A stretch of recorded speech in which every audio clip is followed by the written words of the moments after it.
I remember when I used to watch TV as a daily routine in my life. It was a very peculiar time. While the rest of my family was watching Nickelodeon, Cartoon Network, hell, even America's Funniest Home Videos, remember that? I was religiously watching Noggin.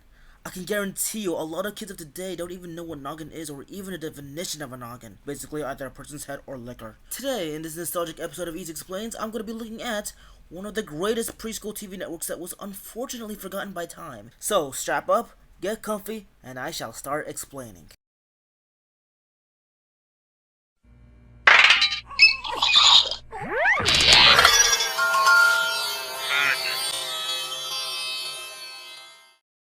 For those of you who don't know what Noggin was or is, however you see the brand's current status, the brand launched on February 2nd, 1999 by Viacom.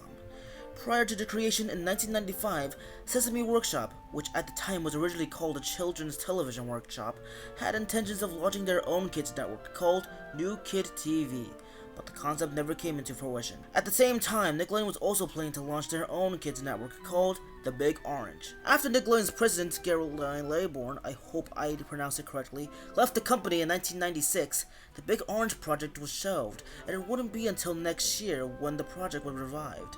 Viacom decided to put Nickelodeon and CTW together, and decided to merge their ideas together and change the network's name to none other than Noggin. Now, where does the name come, you might be asking? Well, the name comes from their idea to make a kids thinking channel.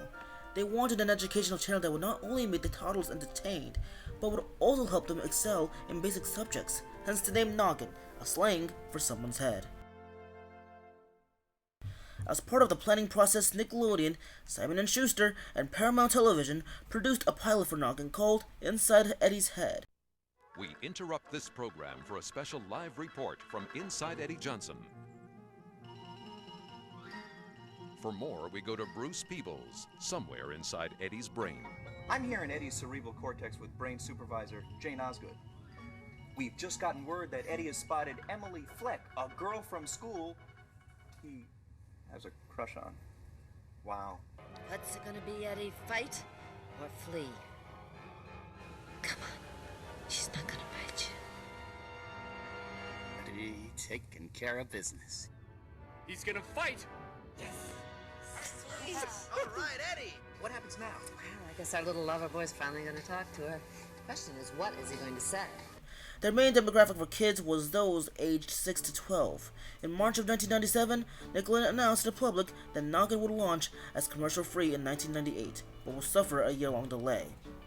Viacom and CTW invested over $100 million into the program, and finally, on February 2nd, 1999, Noggin launched to 1.5 million subscribers from the Dish Network, as the very first 24-hour channel strictly directed to preschoolers. Hi, I just popped in to tell you that Nickelodeon and CTW made a brand new network for kids. It's called Noggin. Hit it! Noggin now! Noggin, Noggin now! Get Noggin, Noggin now! Get your Noggin now! What is Noggin? Noggin's a TV channel and a website. Noggin's not just made for kids, it's made by kids. And Noggin's filled with stuff kids' brains want to know about. Frogs, toenails, whatever. Wait, did I mention it's on 24 hours a day? Did I tell you there are no commercials? Do you want your Noggin now? Go to Noggin.com. Get your Noggin now! And ask your grown-up to call your cable or satellite company. Oddly enough, the early years of Noggin as a television program was rather strange.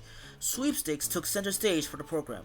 They even sponsored a contest in which viewers who submitted the correct lyrics to a song would win the reward of a paid electric bill. Now, although Noggin was going pretty good in its humble beginnings, there were some gross parts. In 2002, the channel would contradict itself by relaunching as a 12-hour preschool channel by day, and a 12-hour preteen channel by night, known as The End.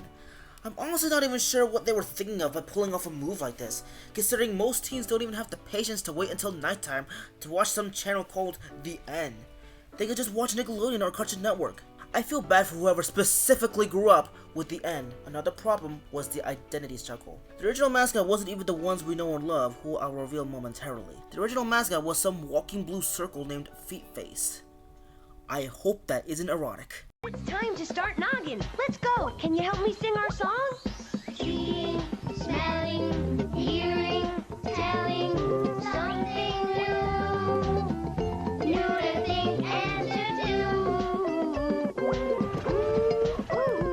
The mascot struggled to connect with kids, particularly due to allegedly having a more straightforward and sometimes even aggressive behavior.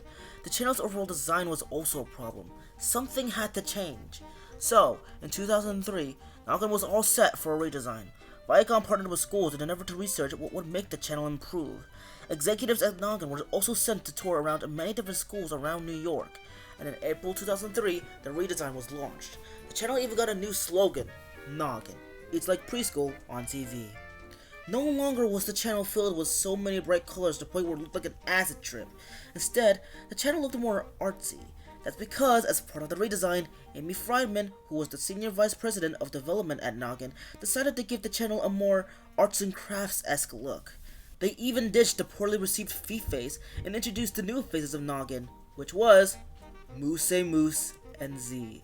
While Z was silenced, Moose was voice acted by Paul Christie, who was involved with Nickelodeon prior, and has actually been in other video media that not many people aren't even familiar with. He was in Stickly. The adventure began when I started having these reoccurring dreams. Sweetheart, it's Holly. Not that dream, this dream. Brother Bear. Oh, that clears up the sinuses. Oh, it does. Okay. Hit me again. I think she's looking. Hello, sweetie. Oh, yeah, she's checking me out, all right. What? Hey, baby. No. Come on, you nitwit. Are you out of your head? Numerous Budweiser commercials. I know why we got fired. Too much of your yapping and not enough of this. What's that?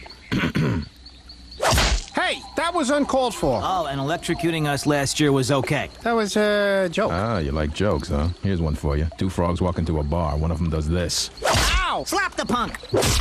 Call security! Who's your daddy? Yeah. He was even in Adult Swim. I waited on hold for 3. Oh my God, you're bleeding. I'm fine. Don't worry about the blood. Let's just get... upholstery and my hood. You slid blood on my hood. Oh my... Why can't you just walk around like a normal person? Go wipe it up. All right, forget it. That's it. I'm switching to manual. Don't you dare! I'm switching. Don't. Oh, you bastard! Give it. Don't Carl. you! Pretty cool, am I right? Anyways, we got distracted.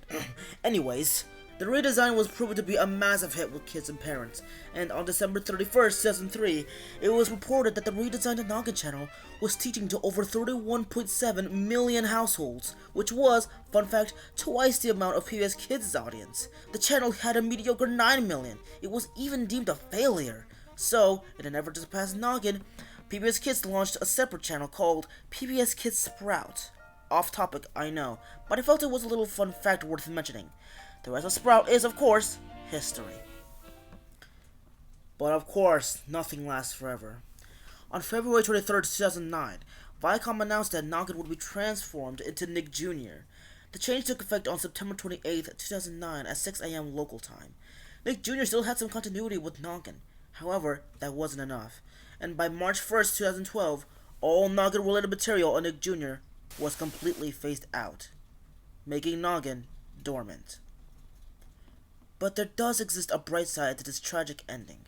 In 2015, Noggin was officially relaunched as a streaming service and includes many of the classic shows that made the brand famous. They even include brand new shorts featuring Moose and Z. The app's launch was a success and proved to be one of the most popular children's apps. Of course, what made the brand famous was its lineup of original shows and classic shows. The very first show created for Noggin was A Walk in Your Shoes, which was directed towards preteens. It was a serious-minded teenage documentary and focused on many sensitive topics, with even one episode being dedicated towards a life with HIV and AIDS. When Noggin relaunched as a daytime block, it was limited to a select few originals, like Jack's Big Music Show, OB, Play With Me Sesame, and The Upside Down Show. However, what really made Noggin shine the brightest was the big catalog of shows made by Sesame Workshop. Shows like 123 Sesame Street, Pinky Dinky Doo, and Sesame Street Unpaved, and more were shown during the daytime block. Lastly, after the redesign in 2003, Noggin started airing their biggest shows yet, like, get ready people,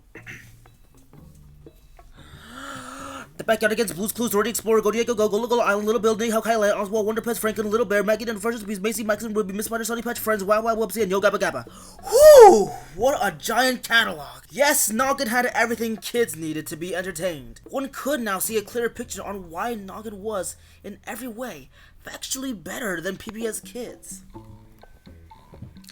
The most distinctive part of Noggin is its branding. the logo. It featured a boy with the bottom half visible while the upper half was covered by a board with the name of the company. The kid is also smiling in the logo as well. In many variations, the logo would feature something on top of the head, which is to represent what the boy was thinking of. Executives gave many of the Noggin artists complete creative freedom over the character. They were allowed to create any version of the logo they desired, as long as they followed the #1 rule: never overpower or overshine the boy. When the network relaunched in 2003, Noggin executives were looking for sick and twisted animators to design special IDs and bumpers for Noggin, hoping to give the network an even more distinct personality. The executives were aiming towards a goal to make Noggin unlike any other network currently on TV. However, in 2019, the Noggin's face was retired along with the former hosts Moose and Z, and introduced a more simpler logo in purple and lowercase. So the question still needs to be answered. How was Noggin forgotten by time? Well, after Noggin was completely phased out in 2012, Nick Jr. started producing way more shows at a faster pace, and the network also proved to connect to kids a whole lot more. Another problem that made Noggin forgotten was the revival of PBS Kids, as well as its sister channel known as PBS Kids Sprouts. A lot of shows that were exclusively shown in the Noggin channel have stopped airing regularly on TV as well. As of 2023, Paramount Plus and the Noggin app are the only streaming services to have only some of the many shows Noggin once had. However, Noggin's legacy is undoubtedly important. It helped revolutionize educational television. The dedication and artistry of the network was unlike anything the preschool side of TV have ever seen, and the importance of Noggin still shows to this day.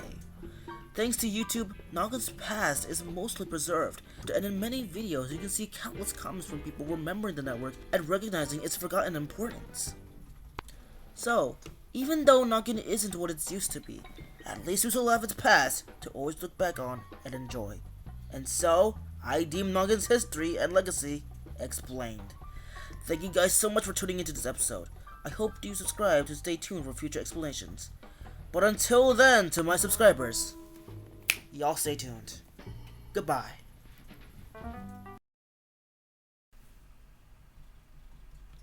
Alright, you can go now. Video's over. Done. Adios. Goodbye. Farewell. You're still here, aren't you? Why? It's not like there's a secret ending. Shoo! Shoo! Goodbye!